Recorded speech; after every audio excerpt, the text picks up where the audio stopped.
Olá, leitores e leitoras fiéis, eu sou Edilton Nunes e hoje nós vamos falar um pouco mais sobre a representação dos vícios em A Hora do Lobisomem.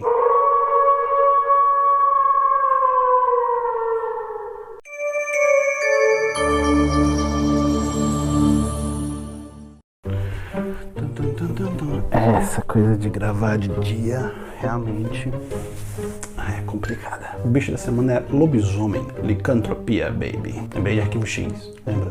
Do monstro da semana. Como assim não lembra? 5 anos quando estreou Arquivo X? Meu Deus, eu sou um pedófilo. Sejam todos muito bem-vindos, leitores e leitoras fiéis, a mais um vídeo deste canal Beautiful, Wonderful, Amazing, Spectacular. Chupa Duolingo. E o vídeo de hoje é um pouco mais especial do que os outros. Na verdade, todo vídeo é especial, né? Porque dá um baita de um trabalho fazer isso. Porque essa é a segunda resenha de um livro deste canal. E se você perdeu a primeira resenha que eu fiz nesse canal, é só clicar nos cards aqui em cima, vai aparecer em algum lugar. Trata-se do livro The Dark Man, da Dark Side Books. É um poema gráfico de Stephen King que foi lançado pela Dark Side Books esse ano e que tem uma edição bonita pra... E como você provavelmente já percebeu pelo título do livro, hoje é dia de falarmos um pouco mais sobre A Hora do Lobisomem. Eu vou falar um pouquinho mais sobre o enredo, sobre os pontos positivos, sobre os pontos negativos, se eu recomendo ou não o livro para vocês. Enfim, será uma resenha um pouco mais aprofundada na parte crítica, então eu espero que vocês gostem desse tipo de resenha. Vai ser a nossa primeira experimentação sobre resenhas mais críticas aqui no canal. Então chega de enrolação, chega de conversa, senta o dedo no like aí e vambora pro vídeo. Cycle of the Werewolf, ou A Hora do Lobisomem, como nós conhecemos aqui no Brasil, foi o 18º livro publicado por Stephen King, sendo o seu 15º romance e o seu 11º publicado com seu próprio nome, já que os demais foram publicados pelo pseudônimo de Richard Bachman. Depois a gente vai falar um pouquinho mais sobre Bachman, eu pretendo fazer um vídeo especial só sobre esse pseudônimo, contando um pouquinho da história, de por que ele utilizou esse pseudônimo, etc. A história do livro se passa na cidadezinha de Tarsker's Mill, no Maine, onde uma criatura assustadora dá início a uma série de assassinatos cruéis, que não poupam nem humanos e nem animais, sempre que a lua cheia se aproxima. Cabe ao jovem e corajoso Martin Kozlau enfrentar a terrível criatura e, por fim, as noites assustadoras de lua cheia de Taker's Mill. E essa é a história do livro. Se você achou ela curta, é porque ela é curta. E esse, ao meu ver, é um dos maiores problemas que esse livro tem, mas daqui a pouco eu vou falar um pouquinho mais sobre isso. Bom, o livro é dividido em 12 pequenos capítulos, cada um intitulado como se fosse um mês do ano. Sendo assim, nós temos uma história que se passa no decorrer de um ano inteiro e que é contado como se fosse uma espécie de contagem regressiva, cujo ápice, cujo clímax da história, acontece justamente em dezembro, na virada do ano, de dezembro para janeiro. E o livro já começa de cara com o ataque do lobisomem a um sinaleiro que trabalha numa rodovia de Taker's Mill, em uma cena que é muito bem descrita graficamente, que causa um impacto inicial, que desperta uma curiosidade no leitor para que ele possa ler as outras páginas do livro, para que ele queira ler as outras páginas do livro. Um impacto inicial que obviamente funcionou muito bem, principalmente em se tratando de Stephen King, que gosta de causar impacto logo nas primeiras páginas. Mas o problema que eu encontrei, pelo menos no início, foi justamente a repetição dessa fórmula nos 3, 4 ou 5 próximos capítulos. Em quase metade do livro, ou seja, até junho ou julho, essa história se repete, esse padrão se repete. O lobisomem chega, ataca, a pessoa morre. O lobisomem chega, tem aquela cena gráfica muito bonita, muito bem detalhada, e a pessoa morre. Ponto. Isso não seria necessariamente um problema se essas cenas viessem acompanhadas de um background mais sólido, de uma história, de um pano de fundo mais sólido por trás disso. Mas acontece que os capítulos são curtos e as histórias dos personagens também são curtas. As mortes, elas funcionam até certo ponto, mais ou menos, como catalisadoras do medo que é gerado na cidade, no medo que as pessoas da cidade sentem, que os personagens daquela cidade sentem. Você vê isso sendo muito bem construído no livro. Acontece que esse medo, ele não encontra reflexo em mim, ou não encontrou reflexo em mim como leitor. Eu não senti medo junto com os personagens, porque eu estou observando a história de fora e estou percebendo essa brevidade que acompanha ela. Não houve tempo para que eu, como leitor, acabasse criando empatia pelos personagens, que eu me importasse com eles, que eu fizesse parte da vida deles, ou que eu me importasse sequer com a morte deles. E como resultado nós temos uma série de mortes que funciona muito bem, mas como a apresentação de uma besta, de uma fera, de uma força da natureza que está surgindo de repente. Mas que devido a essa repetição mecânica, acaba perdendo um pouco do seu sentido depois da terceira, quarta ou quinta morte. Como não existe essa familiaridade com os personagens, como não houve tempo para que fosse criada essa empatia pelos personagens, as mortes elas passam muito rapidamente de mortes impactantes, chocantes, graficamente importantes, para mortes triviais, para mortes de pessoas, de personagens cuja falta não existirá. Eu não vou sentir falta quando esses personagens se forem. Então as mortes elas passam a serem menos importantes. Deixa eu dar um exemplo. Na metade do livro, mais ou menos, tem a morte de um policial, né? Então esse policial está procurando o lobisomem, especialmente importado com a busca pelo lobisomem, porque um amigo dele foi assassinado pelo lobisomem nos meses anteriores. Então é algo pessoal, né? Só que esse algo pessoal não é explorado a fundo. Tanto que em um parágrafo o personagem está tomando café num restaurante e no parágrafo seguinte ele já está sendo atacado pelo lobo. Então não houve essa construção lenta, essa construção prolífica que a gente está acostumado a ver nos livros do Stephen King. Uma construção que provavelmente faria com que eu me importasse mais com aquele policial, porque os livros do Stephen King nunca foram sobre lobisomens, nunca foram sobre o terror em si. Daqui a pouquinho eu vou falar um pouco mais sobre isso. Mas a questão é que quando esse policial morre, ele para mim é só um policial que foi colocado ali para morrer. Simples assim, sem empatia. É um personagem que não vai fazer falta. Então, eu meio que senti isso como um probleminha básico do livro. É óbvio que essa brevidade, né, provavelmente foi proposital, foi uma escolha estilística do próprio Stephen King, porque a proposta inicial do livro era fazer uma espécie de calendário, né, onde em cada mês ele utilizaria no máximo 500 palavras e onde haveria uma morte por mês. Tanto que se você prestar atenção na forma como o enredo foi construído, você vai perceber que ele sempre se expressa no presente. Ele sempre descreve as ações dos personagens, do enredo no presente. Muito provavelmente para poder acentuar essa sensação de imediatismo que ele queria passar com a história. Justamente como se o lobo aparecesse aqui como se fosse uma força da natureza, uma força incontrolável que aparece de repente e da qual você não tem a mínima chance de se defender, como se fosse um furacão, um tornado ou alguma outra força natural qualquer, um lobo, né?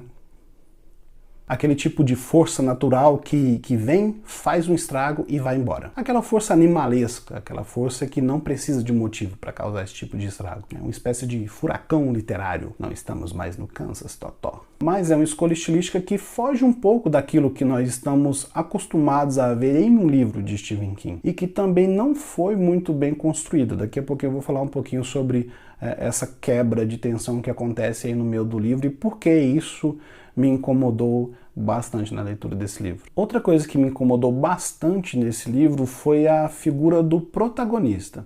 Na verdade, a falta de uma figura protagonista. Em tese, o protagonista da história é o garotinho, né? O Marty, que enfrenta a própria besta fera sozinho. Mas por que eu digo em tese? Porque aqui nesse livro o King ele faz uma coisa que eu particularmente detesto quando ele faz. Ele apresenta o personagem só da metade do livro pra frente. Mas novamente, eu repito, isso não seria um problema se ele fizesse como ele geralmente é acostumado a fazer nos outros livros. Se você pegar, por exemplo, Achados e Perdidos, né, da trilogia Bill Hodges, o Bill ele aparece só da metade do livro para frente também.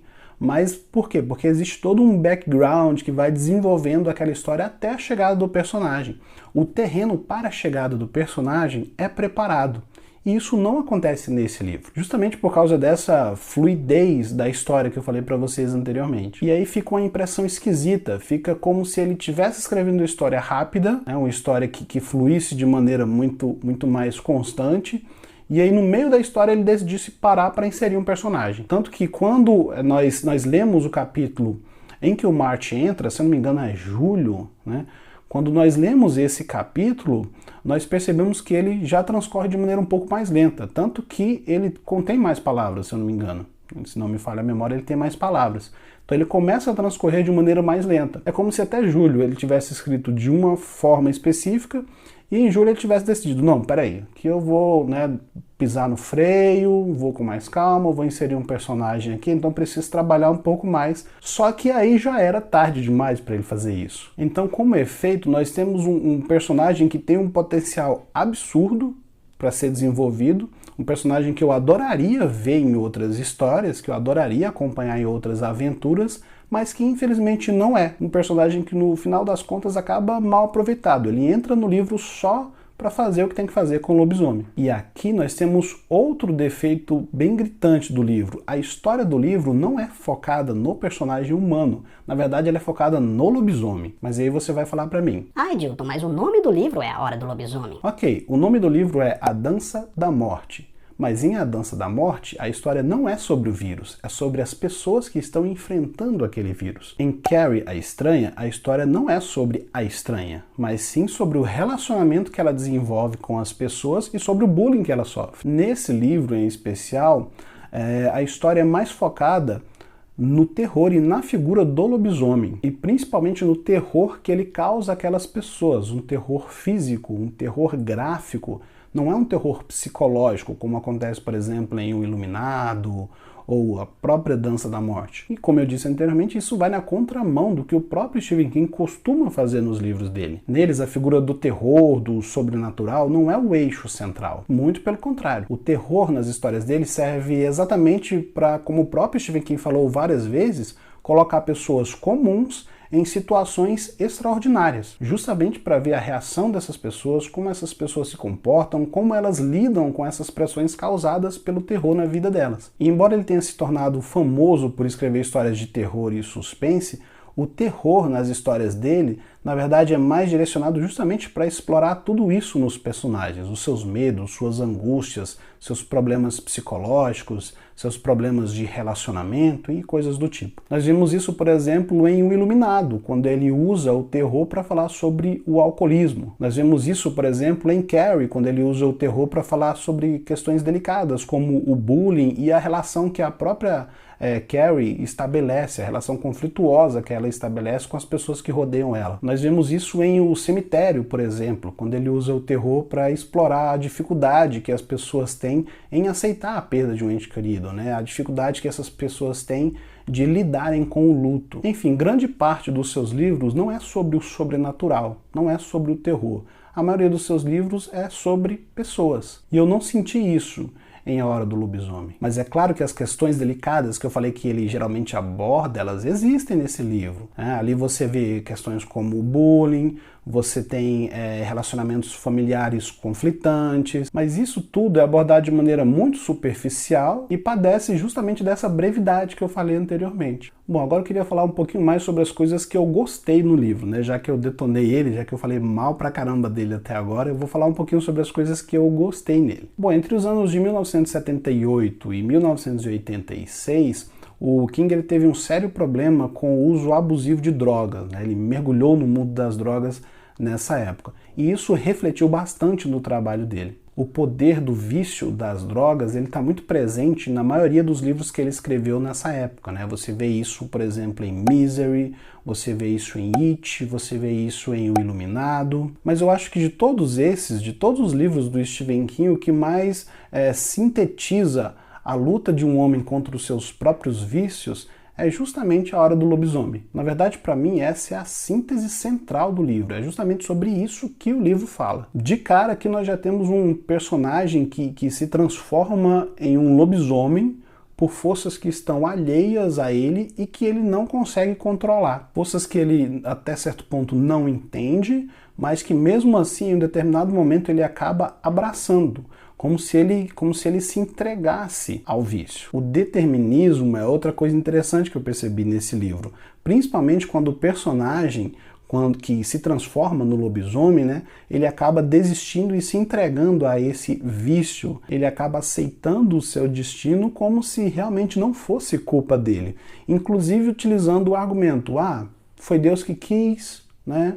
Deus quis que as coisas fossem assim, então fazer o quê? Sou um lobisomem, vou aceitar a minha condição. E aí entra outro ponto que eu bato palma e que eu achei bem interessante pela maneira sutil como ele abordou, que é uma crítica à questão da religião. Não aquela religião pura, aquela religião casta, mas sim a religião alienadora, aquela que faz mal. De maneira muito irônica, quase no final do livro, nós descobrimos que a religião tem um papel importante, e aqui eu vou deixar um spoiler, né, porque se você não leu o livro, agora eu vou revelar quem é o lobisomem. Então no final do livro, no final não, da metade do livro para frente, nos é revelado que quem é o lobisomem é o padre, né, da igrejinha da cidade, o reverendo da igreja. Uma figura eclesiástica, uma figura temente a Deus, mas que nas luas cheias acaba se transformando no coisa ruim e sai matando geral. O King já abordou a religião em inúmeros dos seus livros e das diversas maneiras possíveis. Em Carrie, por exemplo, o seu primeiro livro, a gente já dá de cara com a mãe fanática religiosa que tem um crucifixo no meio da sala. Em Desespero, por exemplo, outro livro que eu gosto muito,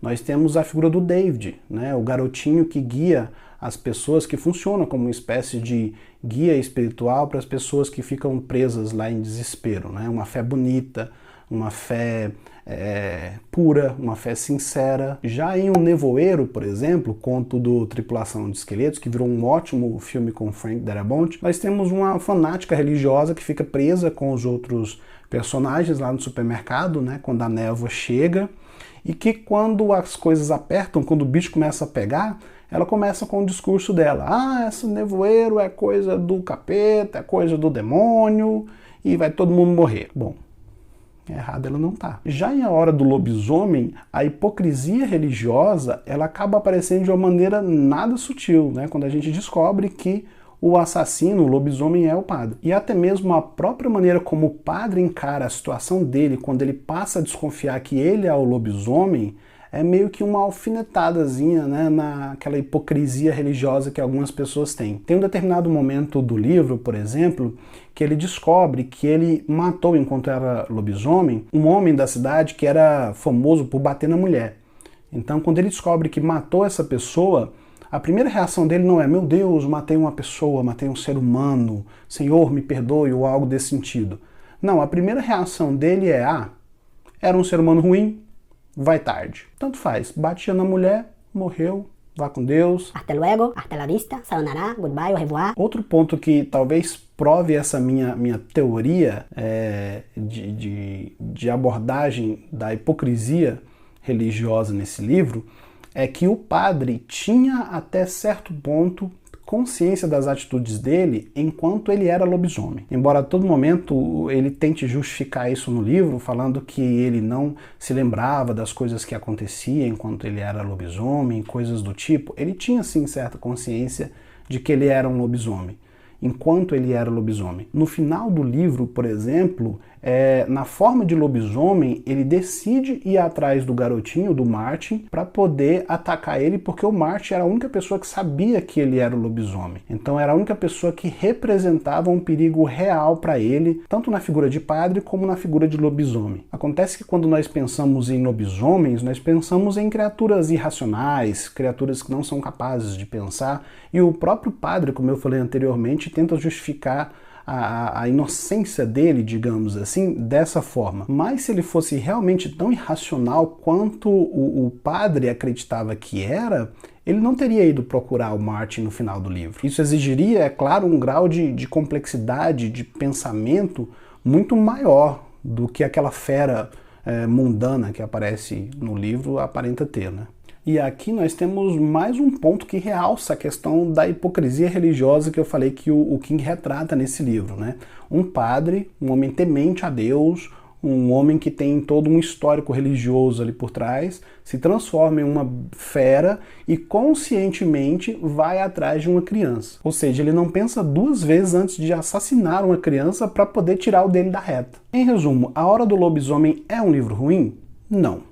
Tá longe de ser um livro ruim, mas também tá longe de estar entre os melhores livros do Stephen King que eu já li. Não é um livro que eu recomendaria, por exemplo, a quem está começando a ler Stephen King agora, porque não reflete a maioria do trabalho do autor. É claro que aqui você ainda tem alguns elementos que são meio que característicos das obras dele, né? Você tem a figura do pastor malandro, você tem aqui pipas como presságios, a gente tem uma péssima lembrança delas em O Cemitério. Você tem aqui o elemento da criança herói, que aparece em boa parte dos livros do Stephen King. Com a diferença, é claro, que o Martin aqui ele não é nenhum tipo de iluminado ou qualquer coisa nesse sentido, mas ainda assim é uma criança acima da média. Ele tem 10 anos e consegue manusear uma arma com perfeição. Eu, com 37 anos, capaz que eu miro para o céu e acerto meu pé. Bom, agora eu vou mudar um pouquinho o ângulo da câmera para que a gente possa falar um pouco mais sobre os detalhes técnicos do livro, para que eu possa mostrar um pouquinho mais o exemplar para vocês. Bom, pessoal, a edição que eu reli para poder fazer essa resenha, porque eu já tinha lido a edição anterior,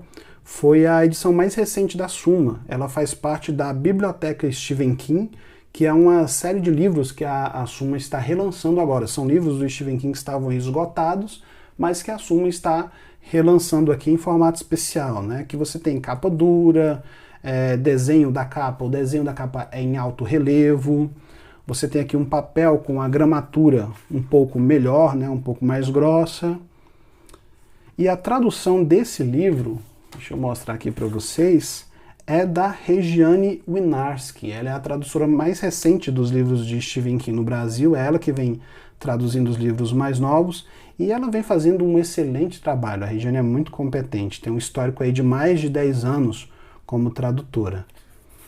O livro ele passa a impressão de ser um pouco maior por causa das gravuras, né? Nós temos as gravuras e a própria gramatura do papel é um pouco mais grossa. As gravuras elas são do Bernie Wrightson. Para quem não conhece, o Bernie ele foi o co-criador do personagem Monstro do Pântano, ao lado do Alan Moore. A galera que gosta de quadrinhos provavelmente vai lembrar. Então nós temos aqui ilustrações dele. Ele já teve vários trabalhos com o Stephen King também. Ele já ilustrou A Torre Negra, já ilustrou Dança da Morte, Bill-8. Então ele já trabalhou com o Stephen King também em algumas outras ocasiões. E as ilustrações desses livros são belíssimas. A gente tem aqui algumas em preto e branco, algumas coloridas. O Bernie faz um trabalho muito bacana. Fazia, porque se eu não me engano ele faleceu já. Perdoe-me se eu estiver errado, mas eu acho que ele já faleceu.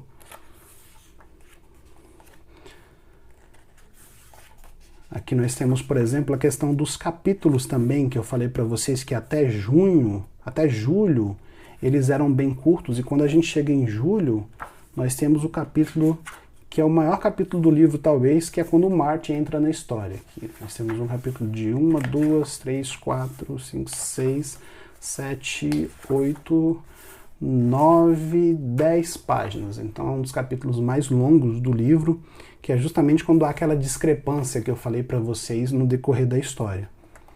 E outra coisa que eu achei muito bacana nesse livro foi que a editora convidou autores brasileiros também para fazerem gravuras, né? Algumas imagens que representem a história do livro, que na verdade são cenas que são as cenas que os autores mais gostaram. Aqui nós temos, por exemplo, a artista brasileira Giovanna Cianelli. Ela desenhou aquela parte do sonho, né, que o padre sonha com os vários lobisomens na igreja. Ficou muito legal. E nós temos a presença do Rafael Albuquerque, a galera que gosta de arte, que gosta de desenho, que gosta principalmente de histórias em quadrinhos, vai se recordar dele. O Rafael Albuquerque foi o desenhista do quadrinho Vampiro Americano. O Stephen King escreveu, né, ao lado do Scott Snyder, e o Rafael Albuquerque ilustrou a primeira edição desse quadrinho. Né? Se você nunca leu, leia, porque é muito bacana. Já tem várias outras edições que não foram escritas pelo Stephen King, mas que foram desenhadas pelo Rafael Albuquerque. Nós temos aqui também a arte da Rebeca Prado, que desenhou o momento, né, onde o Martin é atacado pelo lobisomem, a primeira vez que ele é atacado pelo lobisomem. E nós temos também o do Lucas Pellegrini, que eu achei fantástico, cara. Ele desenhou como se fosse uma página de história em quadrinhos. Então ele fez o último ataque lá do lobisomem ao Martin, o Martin se defendendo lá dele e tal, e tem toda essa dramatização que eu achei bem bacana. Aqui o tio do Martin, o Al aqui atrás, e o lobisomem atacando ele. Eu achei muito legal, achei bastante criativo. E aqui no final nós temos algumas outras informações sobre ilustradores, sobre o autor, né, e tudo mais. Então essa é a edição da Suma, A Hora do Lobisomem, da coleção Biblioteca Stephen King. E esse foi o vídeo de hoje, leitores e leitoras fiéis. Eu espero que vocês tenham gostado e deixem aí nos comentários o que vocês acharam do livro A Hora do Lobisomem. Se vocês concordam comigo, se vocês discordam, se acham que eu falei besteira demais, se acham que eu falei besteira de menos. Enfim, deixem os seus comentários, porque eu adoro comentários, né? A galera que já comentou viu que eu respondo aí o comentário de todo mundo. Bom, e não se esqueçam de acessarem nossas redes sociais. Lá a informação é muito mais imediata, né? O vídeo ele demora uma semana para ficar pronto. Lá vocês têm notícias diárias, curiosidades diárias sobre o universo de Stephen King. Nós estamos no Twitter pelo endereço twitter.com/StephenKing_BR. Também estamos no Instagram pelo endereço instagram.com/StephenKing_BR. Também convido vocês encarecidamente para fazerem parte do nosso grupo no Facebook, o Stephen King Brasil. Já são mais de 16 mil membros trocando ideia, jogando conversa fora sobre o nosso querido Stephen King. E se você quiser saber um pouquinho mais sobre o autor, sobre a vida e obra dele, curiosidades, resenhas de livros, filmes, dicas, fique à vontade para conhecer o nosso site, o stevenking.com.br. No ano que vem nós fazemos 10 anos, então tem coisa demais, tem postagem demais para você estar dando uma olhada lá. E não se esqueçam, é claro, de curtirem esse vídeo, de compartilharem, para que nós possamos espalhar a palavra do Stephen King pelos 4 cantos da internet. No mais, eu gostaria de desejar a todos vocês longos dias e belas noites.